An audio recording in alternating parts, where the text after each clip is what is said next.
Guardian યુદ્ધાભ્યાસ શરૂ. અર્ધશહેરી વિસ્તારોમાં આતંકવાદ સામે લડવા ભારત જાપાનના જવાનો સાથે મળી લેશે તાલીમ. ભારતીય સેના અને જાપાનના આત્મરક્ષણ દળો વચ્ચેના સંરક્ષણ સહયોગને ગાઢ બનાવવાના લક્ષ્ય સાથે ધર્મ ગાર્ડિયન યુદ્ધાભ્યાસની 5મી આવૃત્તિનું આયોજન કરવામાં આવ્યું છે.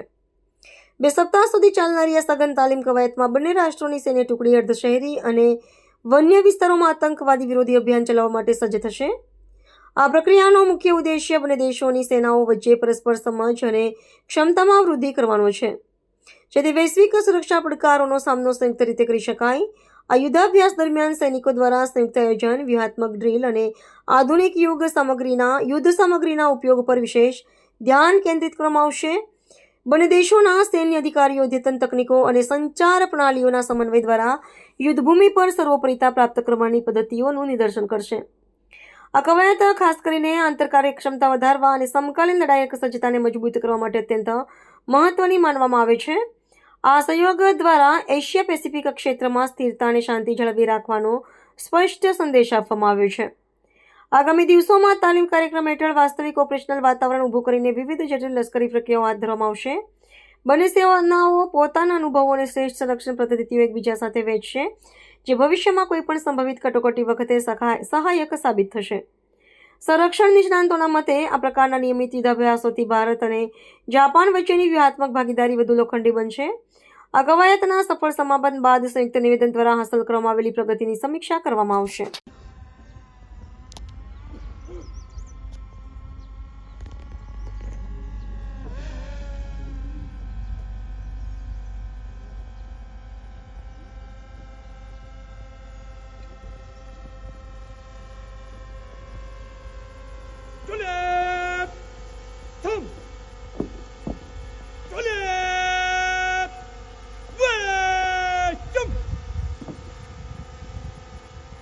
I will now request Colonel Srinivasan Sharma, the Contingent Commander of Indian Army, to please address the parade.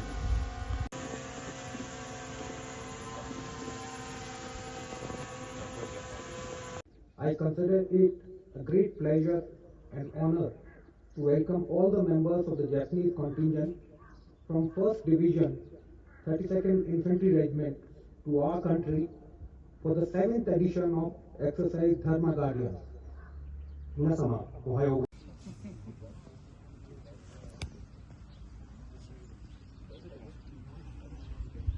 Training as well as the use of helicopters. In this environment, we must ensure the safety of all.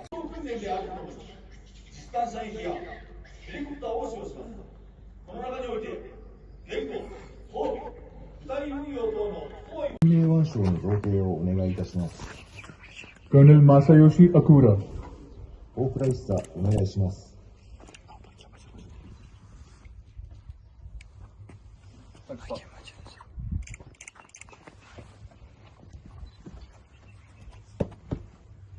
Colonel Digwasan